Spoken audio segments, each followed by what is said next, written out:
Tias dan teman-teman. Nama saya William dari kelas 8B nomor absen 31.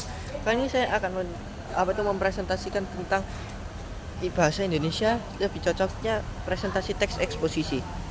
Metode pembelajaran yaitu metode pembelajaran berbasis proyek. Saya agak tidak setuju dengan metode pembelajaran berbasis proyek ini, karena metode pembelajaran yang bersifat pasif saat ini tidak cukup untuk mempersiapkan murid untuk bertahan hidup di dunia yang selalu berkembang. Karena saat ini banyak permasalahan kompleks yang tak hanya memerlukan kemampuan dasar seperti membaca, menulis, dan berhitung, namun juga kemampuan-kemampuan yang wajib dimiliki di saat ini. Nah, kemampuan-kemampuan yang wajib dimiliki saat ini adalah tanggung jawab dan kedua, merencanakan berpikir kritis. Ketiga, kemampuan berkomunikasi yang kuat. Keempat, pemahaman lintas budaya. Dan yang kelima, mengetahui cara kapan menggunakan teknologi untuk menyelesaikan permasalahan. Karena jika teknologi itu dilakukan secara negatif atau dilakukan dengan tidak positif, itu akan malah membahayakan diri kita sendiri, atau dengan begitu akhirnya sumber daya manusia di Indonesia akan semakin berkurang.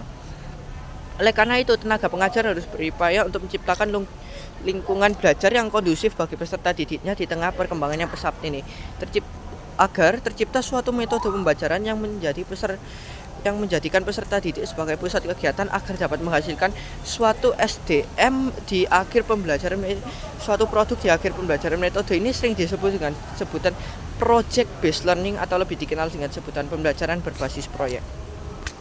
Apa itu pembelajaran berbasis proyek?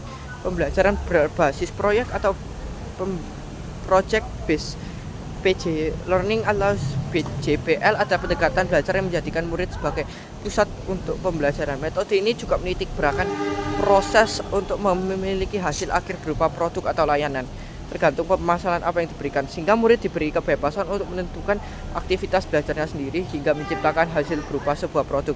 Metode ini sangat dipengaruhi oleh keaktifan murid di kelas, sehingga murid akan terlibat dalam merancang, mengembangkan, dan menciptakan solusi untuk menjawab permasalahan yang diberikan.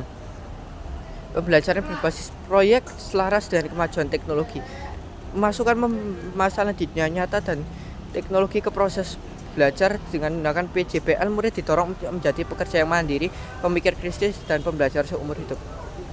Jadi kesimpulannya, sebaiknya kita menggunakan proyek pembelajaran berbasis proyek selaras dengan